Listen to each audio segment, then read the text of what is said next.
Hello everyone, welcome to ASP Academy. എൻ്റെ പേര് VS Ananthu. നമ്മൾ ഭാരതീയ ന്യായ സംഹിതയുടെ സെക്ഷൻ 15 ആണ് നമ്മൾ കവർ ചെയ്യുന്നത്. ഭാരതീയ ന്യായ സംഹിത സെക്ഷൻ 15. നമ്മൾ കവർ ചെയ്യുന്ന ഏരിയ ജനറൽ എക്സെപ്ഷൻസ് ആണ്. സെക്ഷൻസ് 14 to 44 വരെയാണ് നമ്മൾ കവർ ചെയ്യുന്നത്. അധ്യായം 3 ആണ് ജനറൽ എക്സെപ്ഷൻസിനെ കുറിച്ച് പറയുന്നത്. ചാപ്റ്റർ 3 ജനറൽ എക്സെപ്ഷൻസ് ഭാരതീയ ന്യായ സംഹിത 2023. മലയാളത്തിൽ അതിനെ വിളിക്കുന്നത് സാമാന്യമായ അപവാദങ്ങൾ. അധ്യായം 3 എന്താണ്? സാമാന്യമായ അപവാദങ്ങൾ. സാമാന്യമായ അപവാദങ്ങൾ. സാമാന്യമായ അപവാദങ്ങൾ. സിലബസിലേക്ക് പോവാം. 14 നമ്മൾ മൊത്തം കവർ ചെയ്തു, 17 മൊത്തം കവർ ചെയ്തു. ഈ പഠിപ്പിച്ച കാര്യങ്ങൾ ക്ലാസ് ഒന്ന് കാണുക. അതിലുള്ളത് മാത്രമാണ് എക്സാമിന് ചോദിക്കുന്നത്, 100% ഉറപ്പാണ്. അതോടൊപ്പം ഇനി നമ്മൾ 15 എടുക്കുന്നു. അത് ഓരോ പാർട്ടായിട്ടാണ് നോക്കുന്നത്. ഒറ്റ ദിവസം കൂടെ എല്ലാം കവർ ചെയ്യില്ല, ഓരോ പാർട്ടായിട്ടാണ്. അത് കഴിഞ്ഞ് നമ്മൾ 16ലേക്ക് പോകും. സെക്ഷൻ 15 പറയുമ്പോൾ act of judge acting judicially. Act of judge acting judicially, അതാണ് സെക്ഷൻ 15. അപ്പൊ എന്താന്ന് നോക്കാം. ഇതാണ് ഭാരതീയ ന്യായ സംഹിതയുടെ മലയാളം. ഭാരതീയ ന്യായ സംഹിതയുടെ സെക്ഷൻ 15ന്റെ ഒറിജിനൽ മലയാളം. ഇതാണ് കൃത്യമായിട്ട് പഠിക്കേണ്ടത്. ഇത് ചിലപ്പോ നിയമത്തിന്റെ ബാക്ക്ഗ്രൗണ്ട് ഇല്ലാത്ത, ലോ ബാക്ക്ഗ്രൗണ്ട് ഇല്ലാത്തവർക്ക് ഒരുപക്ഷെ ഇത് പാടായിരിക്കാം. ചിലപ്പോൾ ചിലർക്ക് എളുപ്പമായിരിക്കാം. എന്നിരുന്നാലും നമുക്കിത് കൃത്യമായിട്ട് മനസ്സിലാക്കേണ്ട ഒരു ഏരിയ ആണ്. എന്താണ് എന്ന് ഒരു അവയർനെസ് നമുക്കുണ്ടാകണം.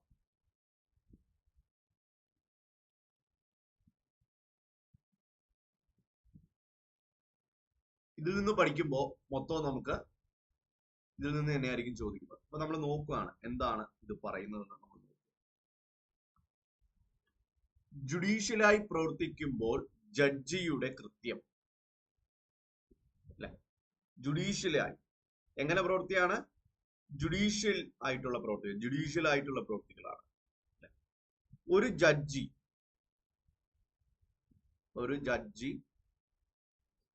നിയമത്താൽ തനിക്ക് ദത്തമായിട്ടുള്ളതോ എന്തായിരിക്കണം? നിയമത്താലായിരിക്കണം. നിയമത്തിൽ ഇല്ലാത്തത് ചെയ്യാൻ പാടില്ല. എന്താണോ നിയമത്തിലുള്ളത് അതായിരിക്കണം എന്നാണ് പറയുന്നത്. നിയമത്താൽ, അല്ലെ, ഒരു ജഡ്ജി നിയമത്താൽ തനിക്ക് ദത്തമായിട്ടുള്ളതോ, നിയമത്താൽ, അല്ലെങ്കിൽ നിയമത്താൽ തനിക്ക് ദത്തമാണെന്ന് ഉത്തമ വിശ്വാസപൂർവം, തനിക്കൊരു ഉത്തമ വിശ്വാസമുണ്ട്. ഞാൻ ഈ ചെയ്യുന്ന ഈ ഒരു പ്രവൃത്തി, ഞാൻ എന്താണോ ചെയ്യാൻ പോകുന്നത്, ഞാൻ ചെയ്യുന്ന ഒരു കാര്യം അത് നിയമപരമാണ്, നിയമത്തിന് വിരുദ്ധമല്ല, ഞാൻ നിയമത്തെ വെല്ലുവിളിച്ചുകൊണ്ടോ നിയമത്തെ ധിക്കരിച്ചുകൊണ്ടോ ഒരു പ്രവൃത്തിയും എന്റെ ഭാഗത്ത് നിന്ന് വരികയില്ല. ഞാൻ ചെയ്യുന്ന ഒരു പ്രവൃത്തി കൃത്യമാണെന്ന് എനിക്കറിയാം, അത് നിയമത്താലുള്ള പ്രവൃത്തിയാണെന്നറിയാം. അല്ലെ, അതാണ് ഇവിടെ പറയുന്നത്. ഒരു ജഡ്ജി നിയമത്താൽ തനിക്ക് ദത്തമായിട്ടുള്ളതോ നിയമത്താൽ തനിക്ക് ദത്തമാണെന്ന് ഉത്തമ വിശ്വാസപൂർവ്വം താൻ വിശ്വസിക്കുക. അങ്ങനെ ഏതെങ്കിലും അധികാരത്തിന്റെ പ്രയോഗം, അല്ലെ, തനിക്ക് അധികാരമുണ്ട്, നിയമത്താൽ എനിക്ക് നൽകിയതാണ്, ഞാൻ ചെയ്തത് തെറ്റല്ല, നിയമവിരുദ്ധമല്ല എന്നൊരു ഉത്തമ ബോധ്യമുള്ളിൽ വേണം. അല്ലെ, ആ ഏതെങ്കിലും അധികാരത്തിന്റെ പ്രയോഗത്തിൽ ജുഡീഷ്യലായി പ്രവർത്തിക്കുമ്പോൾ ചെയ്യുന്ന യാതൊന്നും കുറ്റമല്ല. അല്ലെ, ഒരാളെ തൂക്കിക്കൊല്ലാനായിട്ട് വിധിച്ചാൽ കുറ്റമാണോ? അല്ല, കാരണം നിയമം പറയുന്നുണ്ട്. അല്ലെ, ഭാരതീയ ന്യായ സംഹിതയിൽ ശിക്ഷകളുണ്ട്, അതൊക്കെ കൊടുക്കുന്നത് തെറ്റാണോ? അല്ല. അല്ലെ, ഒരു നിയമത്തിൽ ശിക്ഷ കൊടുക്കാൻ പറഞ്ഞ് ജഡ്ജി ശിക്ഷിക്കാൻ വിധിച്ചാൽ അത് തെറ്റൊന്നുമല്ല, കാരണം നിയമം പറയുന്ന കാര്യമല്ലേ ചെയ്യുന്നത്. അതാണ് സെക്ഷൻ 15 പറയുന്നത്. ഇതാണ് ജുഡീഷ്യലായിട്ട്, അല്ലെ, ജുഡീഷ്യലായി പ്രവർത്തിക്കുമ്പോൾ ജഡ്ജിയുടെ കൃത്യമാണ് ഇവിടെ പറയുന്നത്. എന്താണ് ജുഡീഷ്യലായി പ്രവർത്തിക്കുമ്പോഴുള്ള ഒരു ജഡ്ജിയുടെ കൃത്യം?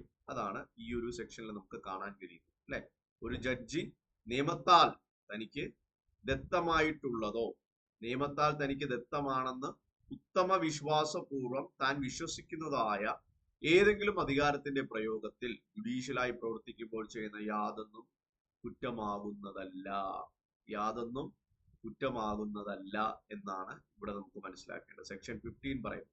അല്ലെ, സെക്ഷൻ 15 ഇത്രയുമാണ് ഇതിലുള്ളത്. ഇനി ഇതിനെ കുറച്ചും കൂടെ സിംപ്ലിഫൈ ചെയ്ത് ഒരുപാട് ഉദാഹരണങ്ങൾ ചേർത്ത് നമ്മൾ ഡിസ്കസ് ചെയ്യും. അത് അടുത്ത ക്ലാസ്സിലാണ്.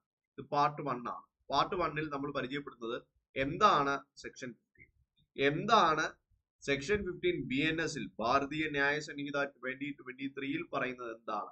വളരെ കൃത്യമായിട്ടുള്ള കാര്യമാണ് നമ്മൾ നോക്കുന്നത്. എല്ലാം ആഴത്തിൽ നോക്കും നമ്മൾ. അത് ഓരോ ദിവസങ്ങളാണ്. ഇതിപ്പോ നമ്മൾ പഠിപ്പിച്ച ഏതാണ്, ആ നിയമത്തിൽ എന്താണോ പറഞ്ഞത് അതാണ് നമ്മൾ നോക്കിയത്. ഇപ്പൊ എന്താണ്, ജുഡീഷ്യലായി പ്രവർത്തിക്കുമ്പോൾ ജഡ്ജിയുടെ കൃത്യമാണ് നോക്കി. എന്താണ് പറയുന്നത് സെക്ഷൻ 15, ഒരു ജഡ്ജി നിയമത്താൽ തനിക്ക് ദത്തമായിട്ടുള്ളതോ നിയമത്താൽ തനിക്ക് ദത്തമാണെന്ന് ഉത്തമ വിശ്വാസപൂർവം താൻ വിശ്വസിക്കുന്നതായ ഏതെങ്കിലും അധികാരത്തിന്റെ പ്രയോഗത്തിൽ ജുഡീഷ്യലായി പ്രവർത്തിക്കുമ്പോൾ ചെയ്യുന്ന യാതൊന്നും കുറ്റമാകുന്നതല്ല. അല്ലെ, കോടതിയില് ജഡ്ജിക്ക് പ്രവർത്തിക്കാം, അല്ലെ, തനിക്ക് ചെയ്യാം. താൻ പ്രവർത്തിക്കുന്നതിൽ നിന്ന്, താൻ ഒരു കാര്യം ചെയ്യുന്നതിൽ നിന്ന് ആരും ഒന്നും തന്നെ വിലക്കുന്നില്ല. കണ്ടീഷൻ ഇത്രയേ ഉള്ളൂ, ഉത്തമ വിശ്വാസപൂർവം ചെയ്യണം. അല്ലെ, ആരും ദ്രോഹിക്കാനോ മനഃപൂർവ്വം ടാർഗറ്റ് ചെയ്തുകൊണ്ടല്ല, ഉത്തമ വിശ്വാസപൂർവം നല്ലൊരു കാര്യത്തോടുകൂടി ശുഭാവിശ്വാസത്തോടു കൂടി ചെയ്യണം. മാത്രമല്ല മറ്റൊരു കാര്യം കൂടെ ഇവിടെ വരും. എന്താണത്? അതായത് നിയമത്താൽ തനിക്ക് നൽകിയിരിക്കുന്ന നിയമപരമായ പ്രവൃത്തി ചെയ്യണം.